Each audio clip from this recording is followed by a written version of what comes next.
Hey up guys! So today's movie that I'm going to be talking about is The Assistant, which is written and directed by Kitty Green and stars Ozark actress Julia Garner as Jane. She works as an assistant to a high-profile film producer. It's an entry-level job position. She's worked there for about 5 weeks, but it's one of those jobs that you tell yourself it's a fantastic opportunity, to climb the ladder. Jane herself wants to be a producer someday, but it's a grueling job. It's kind of a first one in, last one out kind of deal. The film is essentially a day in the life of Jane. We watch her go about her job, trying to navigate this toxic work environment that the head boss has created. You can tell this film was born out of the whole Harvey Weinstein scandal and the #MeToo movement.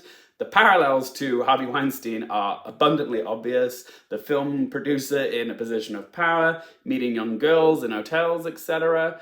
But there is a universality to The Assistant which is applicable to pretty much any work environment. If you're expecting big dramatics from The Assistant, then think again, because this isn't that movie. There are no big, shocking or exploitative scenes in this film which we see Jane subjected to.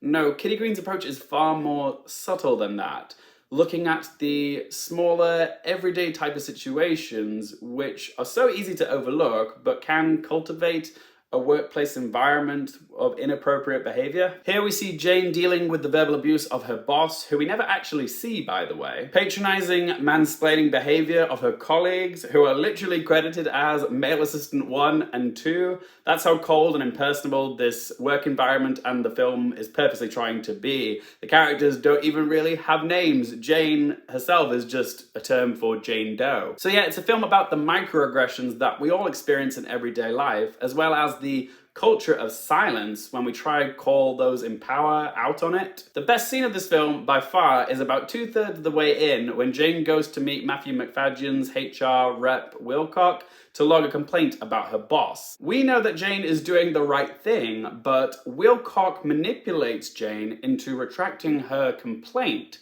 by using scare tactics and vague threats about the repercussions of her biting the hand that feeds her. He even ends the meeting by saying to her, "Don't worry, you're not his type."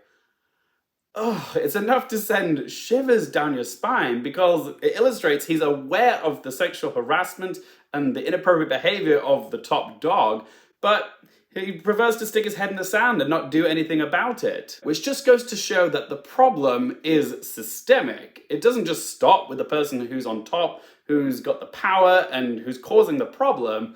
They're propped up by the system, they're protected by it. And the people on the bottom, like Jane, often feel like there's nothing they can do because the person who hired them, who's on the top, has all the power. Our society tends to vilify whistleblowers and protect those in power, which shows us just how fucked up the system is. Macfadyen did such a great job. He's only got the one scene, but he sure as hell made the most of it. So what did I think of The Assistant?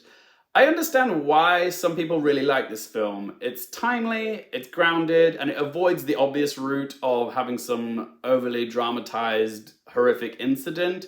So I applaud Kitty Green for her realistic approach. Julia Garner also gives a great performance. A lot of it is internal, but she conveys it with such skill. It's a really great role for her. Some people think it's going to get her an Oscar nomination. I wouldn't say that. I just think the movie has been out far too long and people have forgotten about it. But while I appreciate the film for its merits, I personally wasn't blown away by it. I found it a little dry, which I think was intentional on Kitty Green's part. She really does capture the mundanity of office life with the grim fluorescent lighting, the lack of music, even the way she paces the story. It's all designed to make you feel like you're going through the monotonous routine of Jane's daily routine. But I did find the film a little challenging for me to engage with. There were times I was checking my watch to see how long was left, and that's usually a bad sign if you're waiting for it to finish. But that's just me. I can see this film striking a chord with so many people, and I can acknowledge the fact that 1, I am not a woman, and 2, I've never actually had an office job before, so the opportunities for me to have personal resonance with this film are quite limited. But that's not to say that this film won't speak to many people. It will. I just happen to not be in the target demographic. So as a film, I can appreciate it for its craft, but there's a difference between appreciating a film and really being emotionally absorbed by it. Really, this is just a personal taste thing. It's not a criticism of the movie's effectiveness, timeliness, or impact.